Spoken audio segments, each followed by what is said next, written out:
Hello, good morning all of you. BBA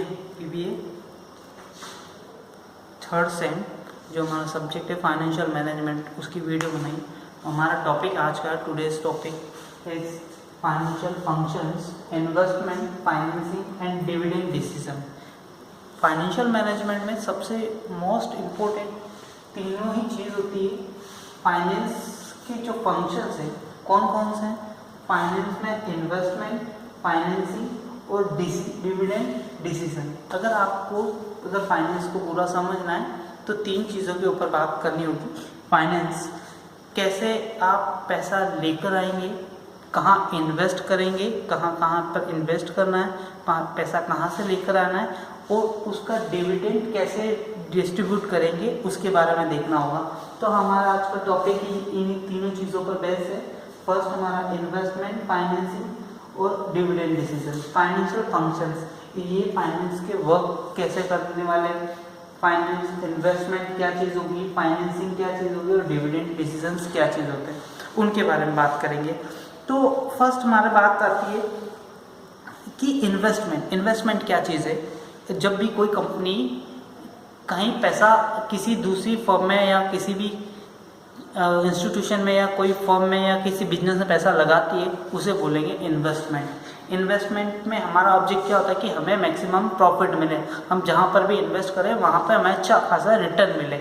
इस object से हम क्या करते हैं, वहाँ इन्वेस्ट करते हैं। इन्वेस्टमेंट करने से पहले हम सोचेंगे कि उस कंपनी का लास्ट ईयर क्या था, कितना उसका रिटर्न था, वो सारी चीज़ें हमें देखनी होगी। वो सारी चीज़ हम देखते हैं और उसी के बाद हम इन्वेस्टमेंट का काम शुरू करते हैं। तो इन्वेस्टमेंट करने के अंदर कुछ पॉइंट्स हैं, उनके बारे में डिस्कस करेंगे। फर्स्ट पॉइंट है decision regarding selection of investment project. हमको सबसे पहले पैसा किसी फॉर्म में लगाना है तो हम सोचेंगे कि कौन सी फॉर्म में पैसा लगाए, कहाँ से हमें रिटर्न मिलेगा, क्या कितना रिटर्न मिलने वाला। हम वो सारी चीज़ें को आइडेंटिफाई करेंगे कि प्रोजेक्ट के फ्यूचर में प्लान्स क्या है, क्या वो फ्यूचर में प्रॉफिट गेन कर पाएगा या नहीं कर पाएगा, दोनों के बारे में बात करनी होगी। इसीलिए हम क्या करेंगे, उसकी फ्यूचर की प्लानिंग के बारे में बात करेंगे। वैसे ही इन्वेस्टर क्या सोचेगा, नेक्स्ट जो पॉइंट है वो बोलेगा कि उसकी करंट एसेट्स पर क्या इफेक्ट पड़ेगा। अगर उसने कोई शेयर्स परचेज भी किए तो उसे रिटर्न कितना मिलने वाला है। उसे अगर मान लो किसी पर्सन ने उस कंपनी के शेयर्स परचेज किए, शेयर में इन्वेस्ट किया, तो उसे कितना रिटर्न मिलने वाला है, उसके बारे में भी इन्वेस्टर सोचना चाहेगा। एक होता है कि उसका जो रिस्ट्रक्चरिंग डिसीजन है कि क्या वो उसको चेंज करना चाहे, कर सकता है या नहीं कर सकता। मान लो कि अगर उसने इन्वेस्टमेंट किया, अगर वो इक्विटी परचेज कर ले, उसके बाद वो चेंज करना चाहे, वो डिवेंचर्स में कन्वर्ट करना चाहे, ऐसा कर सकता है या नहीं कर सकता। ऐसे बारे में सारी चीज़ें वो अपने इन्वेस्टमेंट के बारे में ज़रूर सोचेगा। तो इन्वेस्टमेंट करने से पहले हम सोचेंगे कि हमारा पैसे का यूज़ कैसे होगा, हमें कितना रिटर्न मिलेगा, क्या हमारे जो हमने पैसा इन्वेस्ट किया उसके अंदर हमारी रिस्क कितनी है, वो सारी चीज़ें बातें देखनी होगी। सेकेंड होती है फाइनेंसिंग।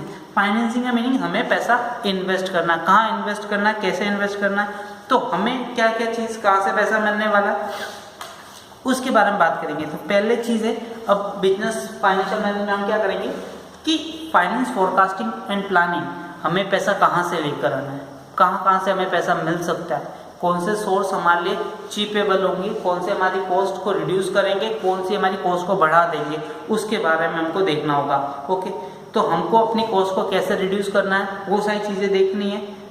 तो वो कैसे कर सकते हैं, फाइनेंस हमें कहाँ पर मिलने वाला है, तो फाइनेंस की हम जो हमारी नीड है उसे फुलफिल कहाँ कहाँ से कर सकते हैं। क्या हम इक्विटी शेयर से फुलफिल कर सकते हैं या प्रेफरेंस शेयर से, या हम कहीं से लोन ले सकते हैं या डिबेंचर इशू करके करें। वो आपके ऊपर डिपेंड करता है कि आपकी फर्म कैसे लोन लेना चाहती है। आप लॉन्ग टर्म लेना चाहते हैं, शॉर्ट टर्म के लिए आप इन्वेस्ट करना चाहेंगे, वो सारी चीज़ें आपको देखनी होगी।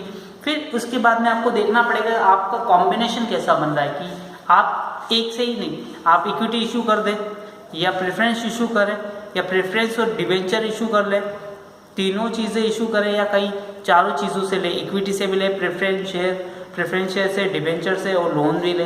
तो थोड़ा थोड़ा आप इन्वेस्ट करके भी कर सकते हैं, आपकी जैसी चॉइस हो।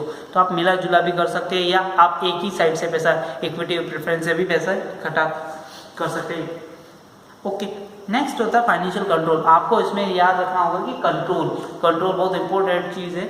अगर आप फाइनेंस का पैसा जहाँ से आप कलेक्ट कर रहे हैं या पैसा फाइनेंस पर ले रहे हैं तो उसके ऊपर आपका मिसयूज़ नहीं हो, क्योंकि उसके ऊपर आपको इंटरेस्ट चार्ज करना है। आप एक बहुत सारा बर्डन नहीं ले सकते कि आप बहुत सारा पैसा लोन पर लेकर आ जाएं, क्योंकि उसकी रेट आपको फिक्स पे करनी होती है। इक्विटी पर आपको रिस्क थोड़ी कम होगी, बट जब आप मैच्योरिटी वाली स्टेज में आ जाएंगे तो आपको डिबेंचर्स में इन्वेस्ट करना होगा। ओके, लास्ट जो हमारा पॉइंट बच जाता है डिविडेंड डिसीजन। देखो, आपकी मार्केट प्राइस, आपकी शेयर्स है, शेयर्स की मार्केट प्राइस चेंज होती है, वो सारी डिविडेंड पर बेसिस पर ही होती है। अगर आप किसी भी, सपोज आपके पास किसी कंपनी के शेयर्स है, अगर कंपनी आपको अच्छा खासा डिविडेंड देगी, अच्छा खासा, आपको डिविडेंड का मीनिंग होता है लाभांश, या आपको जो भी प्रॉफिट हो उसका एक पार्ट आपको देती है। कंपनी जितना भी पैसा अर्न करती उसमें से कुछ पैसा अपने जो लाइबिलिटीज है, डिबेंचर्स है, प्रेफरेंस शेयर है, टैक्सेस, उनका पेमेंट कर दे। उसके बाद कुछ पैसा अगर बच जाए तो वो कुछ पैसा डिविडेंड के रूप में और कुछ पैसा अपने रिजर्व के रूप में बना के रखती है। तो वो सारा काम करती है। तो डिविडेंड कितना बांटा जाए वो डिसीजन भी मोस्ट इंपोर्टेंट है, फाइनेंशियल मैनेजमेंट के अंदर ही होता है। इसके ऊपर अपन को थ्योरी भी पढ़नी है। मोदी, गिलानी, मिलर के बारे में, वोल्टर के बारे में, गोर्डन ने अपनी अपनी थ्योरी दी। तीनों लोगों ने अपनी अपनी अलग अलग थ्योरीज दी है। कुछ प्रैक्टिकल है, कुछ प्रैक्टिकल नहीं है, क्योंकि कुछ चीज़ों मोदी, गिलानी, मिलर की ज़्यादा थ्योरी अच्छी है, बेटर देन अदर, क्योंकि वो सारी कुछ कंडीशन सिमिलर रहे। वो जो उनकी कंडीशंस है वो मानते कि मार्केट में कोई चेंज नहीं होगा, फर्म के अंदर भी कोई चेंजेस नहीं होगा, बट ऐसा नहीं होता, फर्म में कंटिन्यूस चेंजेस होते हैं। तो डिविडेंड डिसीजन सबसे इंपॉर्टेंट है। अगर आप डिविडेंड नहीं बांटते हैं, अपने रिजर्व बना के रखते हैं, तो लोगों में नेगेटिव, आपकी जो इक्विटी शेयर होल्डर्स हैं उनमें नेगेटिव इमेज बनेगी आपकी।